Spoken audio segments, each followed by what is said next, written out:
So when I said I wanted to be an architect, my mother was deeply shocked. It's not a job for a girl. I mean, who ever's heard of a woman architect? I knew I wanted medical aid for the children. I knew it was important. And you couldn't get onto the medical aid for them? No, I wasn't a breadwinner.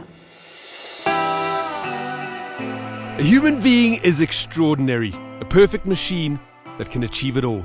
But a South African, now we are exceptional. We have broken boundaries. We have fought for freedom. Just like you, Profmed is proudly South African and stands behind each professional striving to make a difference.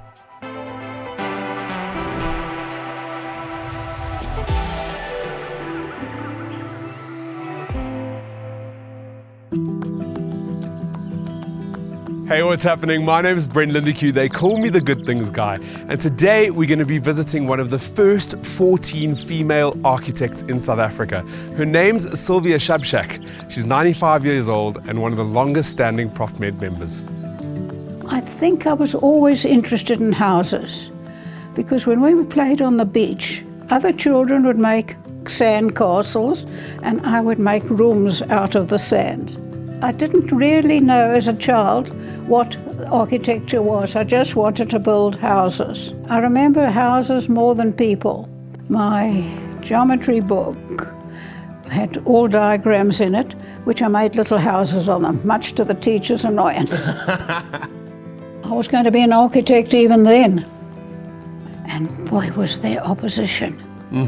In those days, girls did things like shorthand typing, nursing at a push, and teaching.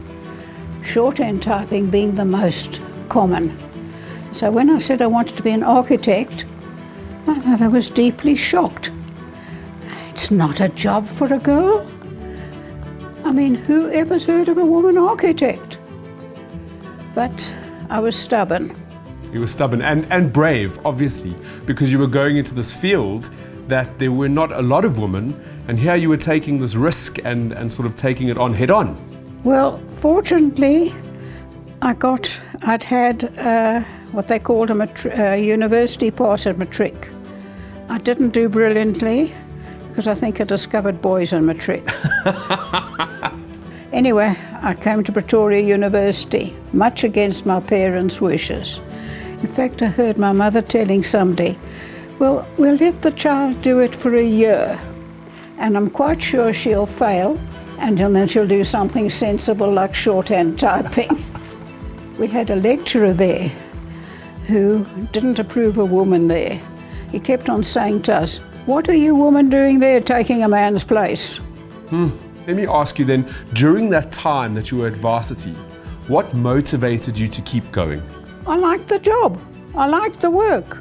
I was interested in it. Yeah. I wanted to do further. I wanted to qualify. And I was determined to get a degree.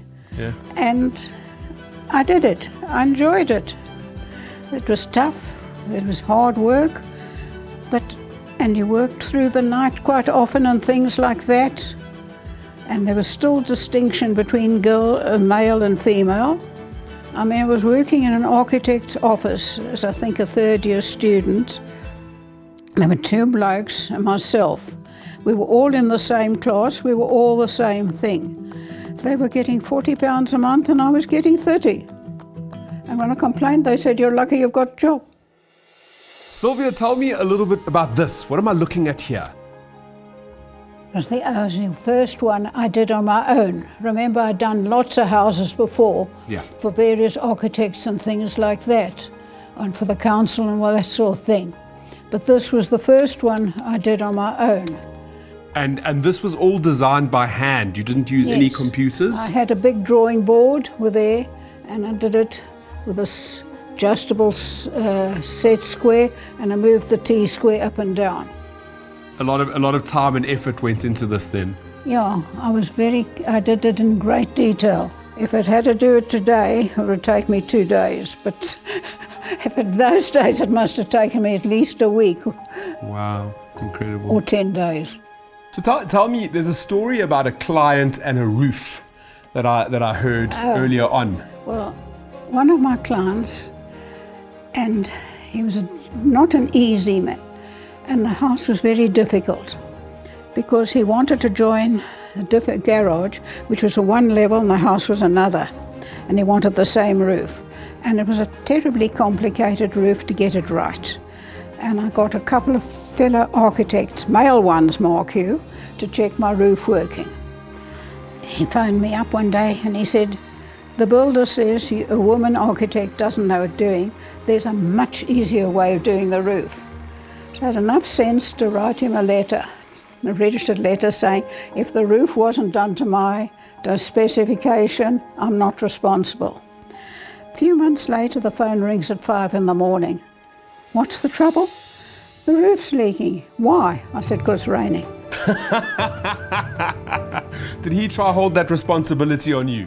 Yeah, well, I'd written him a letter of response, there was nothing he could do. I wasn't an artistic architect. I was more of a practical architect. And one client, and he looked at me and he said, "Thank you, Sylvia, you've made my house a home." I think it was lovely of him. It was my graduation, and I'm pretty sure they only turned up because my brother graduated the same day. So I need to focus on this because it's such an incredible accolade. You were the 14th female architect in South Africa, focusing on your career. What are you most proud of? The fact that I ran a very successful practice. And how was it balancing looking after kids and working at the same time? I never thought it was balancing, it was just done. Just the way it was done? You did it. So you had children, so you worked, children, that was it. Although I did a lot of work at night when they were asleep.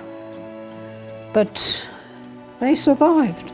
They survived, and they're good for I wasn't a very good cook, according to my son, but I made very nice birthday cakes. Tell me about all those years ago. What was it like applying for medical aid, or were medical aids around? Medical aid was a snag.